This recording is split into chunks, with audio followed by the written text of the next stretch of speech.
जी हाँ दोस्तों, नमस्कार। जैसा कि आप देख रहे हो, इंडियन ऑयल कॉर्पोरेशन लिमिटेड जो कि मार्केटिंग डिवीजन के अप्रेंटिस भर्ती 2026 के लिए नोटिफिकेशन जारी हो चुका है। तो आइए इसके बारे में अपन समझेंगे। इसमें आपकी आईटीआई, 12th और ग्रेजुएट वालों सभी के लिए अप्रेंटिस के पद है ना। अगर आपने 10 प्लस आईटीआई भी करी या डिप्लोमा या ग्रेजुएशन भी करा है तो आप लोगों के लिए भी यहाँ पे पद है। तो आइए अपन इसका डिटेल में समझ लेते हैं, है ना, क्योंकि ये लॉन्ग वीडियो है। तो विदाउट एनी डिले अपन जैसा कि मोटा मोटा समझ लेते हैं। तो टोटल पदों की बात कर लेते हैं अपन इसमें। तो टोटल पद है यहाँ पे 200 टोटल पद है, और इसमें टेक्नीशियन, ट्रेड व ग्रेजुएट, अप्रेंटिस के इस सभी पद इसमें शामिल है ना। और इसका जो क्षेत्र रहेगा वो क्षेत्र रहेगा आपका दिल्ली, हरियाणा, पंजाब, चंडीगढ़, हिमाचल प्रदेश, जम्मू कश्मीर, उत्तर प्रदेश, राजस्थान और उत्तराखंड रहेगा। आपका जो स्टाइपेंड वो इसमें मिलेगा वो अपन नोटिफिकेशन में समझेंगे। इसकी अवधि केवल 1 वर्ष ही रहेगी। आवेदन प्रक्रिया भी अपन इस नोटिफिकेशन में समझेंगे, है ना। और आवेदन भी स्टार्ट होने वाले हैं, और ये बहुत ही बेहतरीन मौका है आपके पास, जो कि गवर्नमेंट है, ये अंडरटेकिंग है, तो इसमें आपको बहुत बेनिफिट मिल जाएगा, है ना। तो इसलिए चैनल पे नए हो तो लाइक कर दीजिए, सब्सक्राइब कर दीजिए, ताकि ऐसे रिक्रूटमेंट से रिलेटेड नोटिफिकेशन आपको टाइम पर मिलता रहे। तो जैसा कि ये देख रहे हो, इंडियन ऑयल का नोटिफिकेशन ऑफिशियल वेबसाइट से मैंने डाउनलोड किया है इसका, है ना। ये आप एड्रेस देख लीजिए इसका। उसके बाद यहाँ पे जैसा कि इनके बारे में डिटेल में समझा गया है नोटिफिकेशन का, जो कि engagement of trade and technician graduate apprentice under the apprentice act 1961 के तहत, है ना। IOCL जो कि मार्केटिंग डिवीजन है नॉर्थ रीजन के लिए, है ना। और यहाँ हर एक ये है एजुकेशन क्वालिफिकेशन के अकॉर्डिंग इन्होंने यहाँ डिवाइड कर रखा है ना। तो चलो इसमें वो 1 मिनट, है ना। अब है इन्होंने दिल्ली डिवीजन। तो दिल्ली स्टेट में भी देख लो आप, इसमें यहाँ मेंशन है, ये दिल्ली डिवीजन है। और जैसा कि यहाँ पे आपका कितने डेटा एंट्री ऑपरेटर, और जो कि डेटा एंट्री ऑपरेटर के साथ होल्डर, जो ट्रेड होल्डर अप्रेंटिस है, तो इनके टोटल 10 पद दे रखा है। ग्रेजुएट अप्रेंटिस वालों के लिए 20 है यहाँ पे। और उसके बाद अगर आपने आईटीआई कर रखी है, फिटर, इलेक्ट्रिशियन, मैकेनिकल इंस्ट्रूमेंटेशन और मशीनिस्ट से, तो इसके लिए भी। उसके बाद फिर आपका अगर कोई डिसिप्लिन से मतलब कुछ है, डिप्लोमा, तो भी आपके 10 पद यहाँ दे रखे हैं। ये कैटेगरी वाइज भी इन्होंने डिवाइड कर रखा है, आपकी जो भी कैटेगरी उसके अकॉर्डिंग, है ना। अनरिजर्व में 6 दे रखा है, यहाँ पे 6 सभी पे, यानी 6 अनरिजर्व में है। फिर है हरियाणा की बात कर लेते हैं, जैसा कि यहाँ मेंशन है। तो इसमें ग्रेजुएशन वालों के लिए केवल 8 पद है, और जैसे कि आपका जो भी स्किल है, आपका डिप्लोमा वगैरह है, तो इसके लिए 7 है। और उसके बाद आपका यहाँ पे आईटीआई वालों के लिए टोटल यहाँ पे 10 है। ट्रेड वाला ये भी आईटीआई वालों के लिए 12 है ना। नेक्स्ट अगला देख लेते हैं, पंजाब रीजन भी देख लीजिए आप, जैसा कि यहाँ पे मेंशन है। तो यहाँ पे ग्रेजुएशन अप्रेंटिस वालों के लिए 12 पद है, अनरिजर्व के लिए 6 है, और इस हिसाब से इन्होंने यहाँ डिवाइड कर रखा। और यहाँ डिप्लोमा वालों के लिए 8 पद है, और ये बाकी सारे जो 27 और 10 ये सारे, है ना, मशीनिस्ट, इलेक्ट्रिकल, फिटर वगैरह, तो ये है आपके आईटीआई वालों के लिए, है ना। नेक्स्ट अगला देख लेते हैं हिमाचल प्रदेश का, जैसा कि यहाँ मेंशन है। तो यहाँ पे ग्रेजुएशन वालों के लिए टोटल 5 पद है, जो कि अनरिजर्व के लिए 3 पद है, और बाकी एक है SC ST और वो विकलांग वालों के लिए, है ना। और यहाँ पे आपका जो होल्डर, डिप्लोमा होल्डर है आपका, अगर सर्टिफिकेट भी होगा तो भी 5 पद आपके लिए है।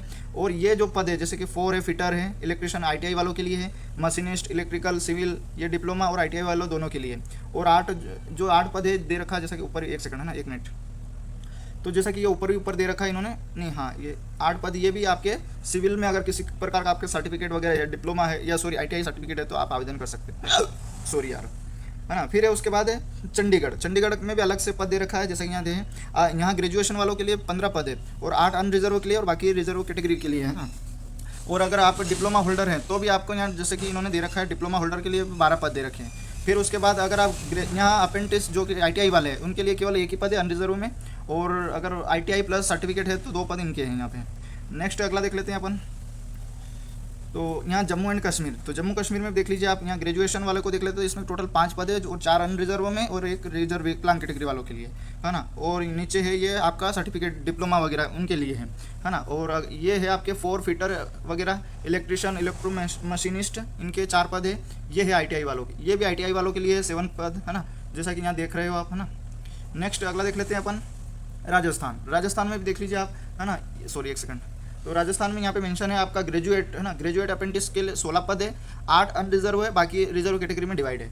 और यहाँ पे डिप्लोमाधारी के लिए 12 यानी कि 12 पद है, 6 अनरिजर्व के लिए।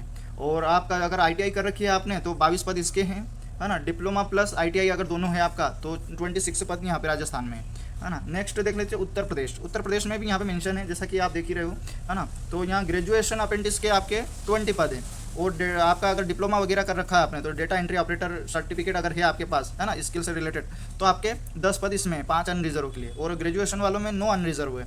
और आपका अगर आपने किसी ट्रेड से आईटीआई करी तो 37 है, और 18 आपका अनरिजर्व है।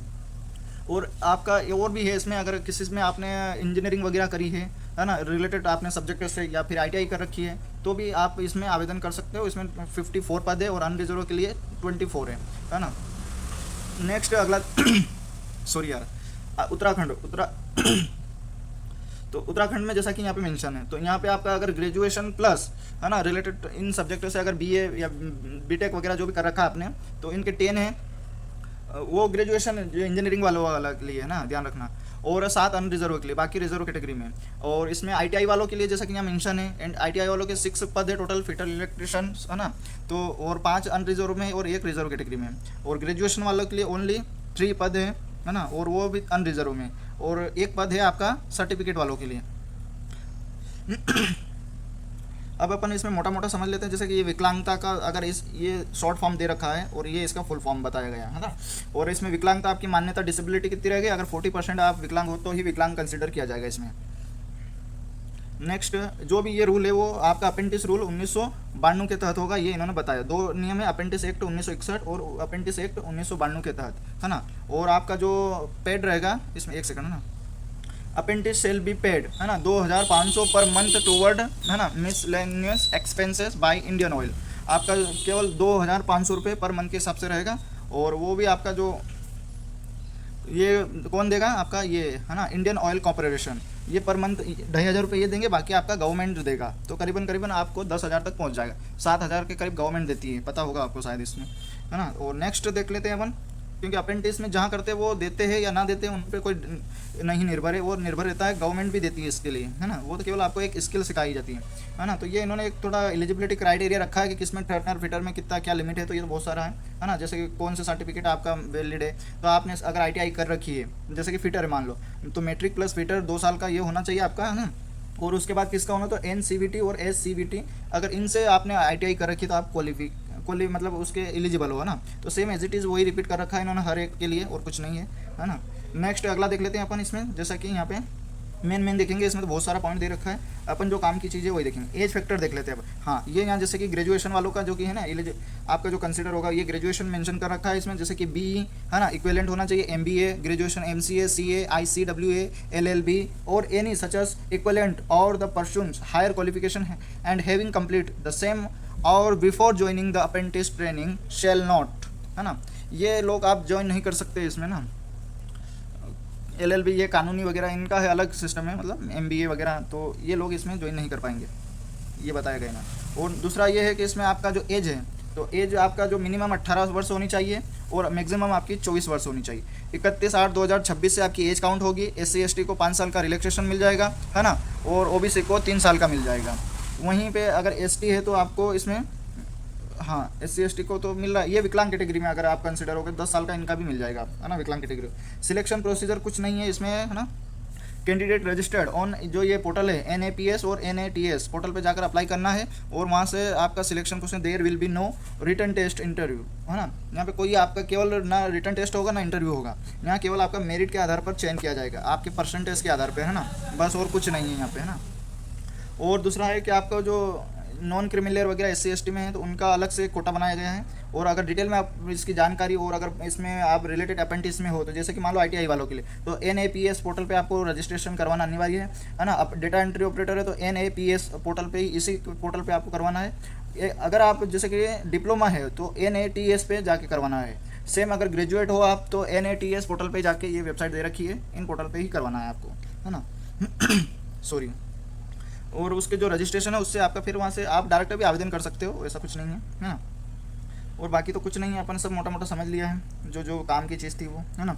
और अप्लाई कैसे करना है, तो आपको जैसे 7 अगस्त से यहाँ से स्टार्ट हो चुका है, तो आपका 6 सितंबर 2026 तक ये रहेगा 5 बजे तक रात, है ना। इससे पहले आप आवेदन कर दीजिए। तो ये टाइम ड्यूरेशन दे रखा है इन्होंने, है ना। और आवेदन करने के लिए वेबसाइट भी दे रखी है, यहाँ पर आवेदन भी कर सकते हो आप, है ना, डायरेक्ट वेबसाइट के थ्रू। और बाकी तो कुछ नहीं है, बाकी तो सब अपने देख लिया, है ना। तो चैनल पे नए हो तो लाइक सब्सक्राइब कर दीजिए।